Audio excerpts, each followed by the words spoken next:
खबर उत्तर प्रदेश के जनपद बरेली से है। जनपद बरेली कोतवाली नवाबगंज में आज वार्षिक निरीक्षण अपर पुलिस अधीक्षक के द्वारा किया गया, जिसमें उन्होंने जनता की समस्याओं को सुना और कोतवाली का निरीक्षण किया, जिसमें सभी रजिस्टर, बैरक, महिला डेस्क सहित सभी कमरों का निरीक्षण किया, जिसमें सभी जनप्रतिनिधियों ने अपर पुलिस अधीक्षक मुकेश चंद्र मिश्रा का फूल मालाओं से स्वागत किया। साथ ही पहुंचे क्षेत्राधिकारी हर्षवर्धन का भी स्वागत सम्मान किया गया तथा कोतवाल राजकुमार शर्मा का भी स्वागत किया गया। इस मौके पर हिंदू जागरण मंच के जिला उपाध्यक्ष हरपाल सिंह, नगर पालिका अध्यक्ष पति नीरेंद्र सिंह राठौर, पूर्व जिला पंचायत सदस्य नीरू सागर, नगर अध्यक्ष केशव गुप्ता, सभासद रामप्रसाद गंगवार, ग्राम प्रधान मुस्तकीम अली, ग्राम प्रधान बदर अंसारी, सभी पुलिस स्टाफ सहित गणमान्य लोग मौजूद रहे। एशियन मीडिया के लिए शैलेंद्र गंगवार की रिपोर्ट। जब आपने कहा है और मौका दिया है तो सर मैं वो आपके संज्ञान में लाना चाहूंगी।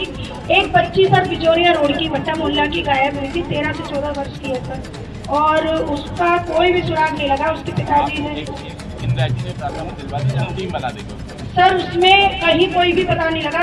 सीसीटीवी फुटेज में भी उसकी रिकॉर्डिंग आई है। रात में वो लड़की घर से नाराज होकर गई थी। आप लिख के दे दीजिए, हम करा दें। सर उसके पिताजी से सर ये है कि आप बैठा लीजिए, अभी हम मिलते हैं। सब इंडिविजुअल जितने प्रार्थना पत्र मेरे पास आए हैं मैं बुला के सर कुछ लोग ये रामलीला ग्राउंड के पास में भैया ने भी संज्ञान में डालना चाहूंगी। कुछ वहाँ गलत तत्व वहाँ सक्रिय हैं और हमें ये शक है कि उन्हीं लोगों के माध्यम से कहीं ना कुछ उस लड़की के साथ हुआ। सर अगर वो कहीं भी है तो आप अगर इसमें इंटरफेयर कर देंगे, मामले में कुछ हो जाएगा, एक बच्ची का जीवन बच जाएगा, उसका पता लग जाएगा, उसके परिवार का भला हो जाएगा। सर इसमें मैं आपको प्रकाश चाहूँगी सर, और बस मैं यही बात अपनी कहना चाहती थी। बाकी सीओ साहब, इंस्पेक्टर साहब बहुत ही सरलता से और बहुत ही अच्छे उससे पब्लिक से मिलते हैं। इसके लिए आप सभी लोगों का पूरे स्टाफ का धन्यवाद है।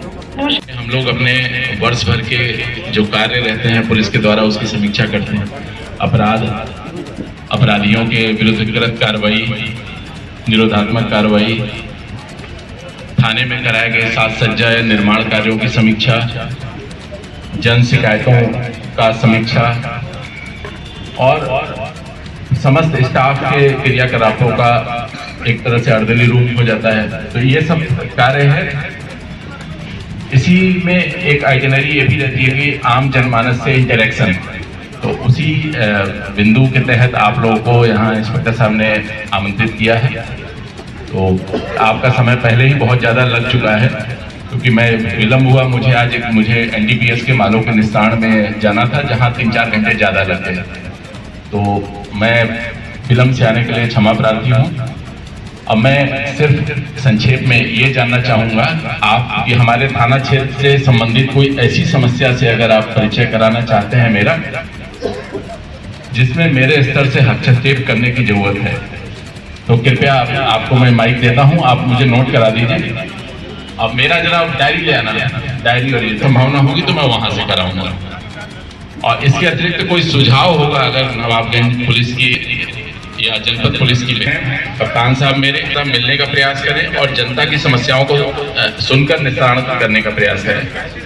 कभी कभी होता है कि जनता कोई समस्या लेके आती है, उसे लगता है कि उसकी समस्या जिस रूप में है उसी रूप में उसका निस्तारण हो जाए, तभी वो सही निस्तारण है।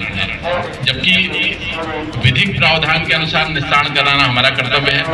और कभी कभी विधिक प्रावधान के तहत अगर निस्तारण करते हैं तो हो सकता है आपकी, मैं अपर पुलिस अधीक्षक, हमारे परमादरणीय पुलिस महानिरीक्षक महोदय भी यहीं बैठते हैं और अपर पुलिस महानिदेशक भी हमारे परमादरणीय सर यहीं पर बैठते हैं बरेली में। तो ये सारी लेवल आपकी सुनवाई के लिए बना है। अगर थाने से कोई शिकायत है तो ये पूरा लेवल आपके उस थाने के ग्रीवेंस रिड्रेसल के लिए बनी हुई है।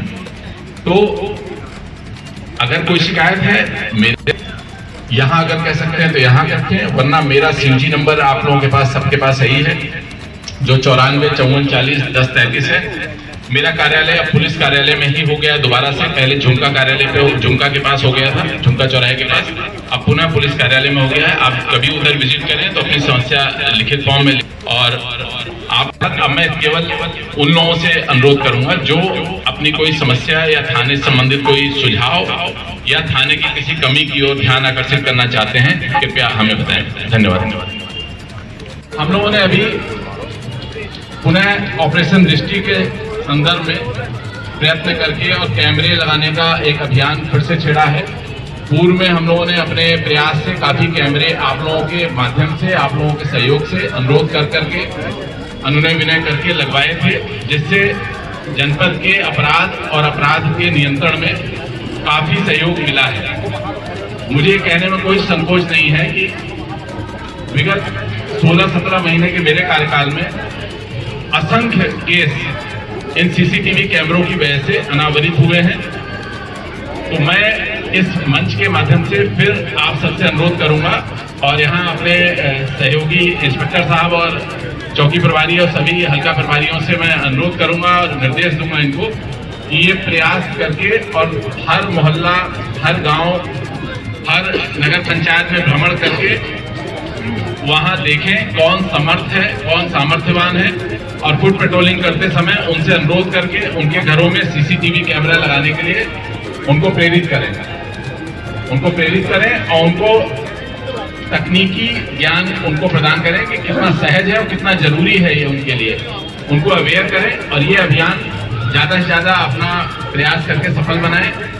जो कैमरे पूर्व से लगे हुए हैं और अक्रियाशील हो गए हैं, उन कैमरों को चेक करें, रिक्वेस्ट करके जाके देखें मॉनिटर पे, और अक्रियाशील है तो उनको प्रयास करके क्रियाशील कराएं। जिनकी डीवीआर क्षतिग्रस्त है या डीवीआर में पर्याप्त बैकअप नहीं है, कम से कम 15 दिन का बैकअप उन लोगों से अनुरोध करके और कराएं, और उनको ये इसी तरह एहसास दिलाएं कि ये उनकी सुरक्षा के लिए वो है।